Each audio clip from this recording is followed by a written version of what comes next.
The first major manufacturers and distributors of LSD in North America were not some sort of beatniks or people from Colombia or some shady criminals.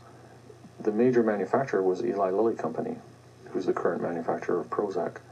In 1953, they got a contract from the CIA, a $400,000 contract, to provide a secure North American supply of LSD for mind control experiments.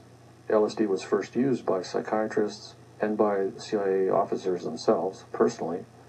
Then they started using it in mind control experiments for brainwashing and interrogation, and then from there it spilled out into the general culture. This wasn't just a few rogue mad scientists in a basement somewhere. This was the leading chairman of departments of psychiatry at the major medical schools, grandfathers of 20th century psychiatry, editors of leading academic journals. One of the most amazing things I found out about is brain electrode implants. I found dozens and dozens of articles from UCLA, Tulane, Yale, and Harvard primarily, where a neurosurgeon at Yale, for instance, is writing in the mainstream medical literature about implanting electrodes in cats and in monkeys, and then controlling their behavior with a remote transmitter, and then doing exactly the same in children as young as 11 years old. All these brain electrode experiments, LSD experiments, hypnosis experiments, Manchurian Candidate experiments, violated basic medical ethics. It was disguised as medical research.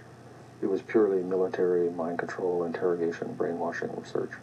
Another element of CIA military mind control experiments by psychiatrists is that it overlaps with chemical weapons, biological weapons, and radiation experiments. And all these horrible experiments, giving x-rays to pregnant women, feeding radioactive cereal to retarded kids, injecting retarded kids with viruses and bacteria.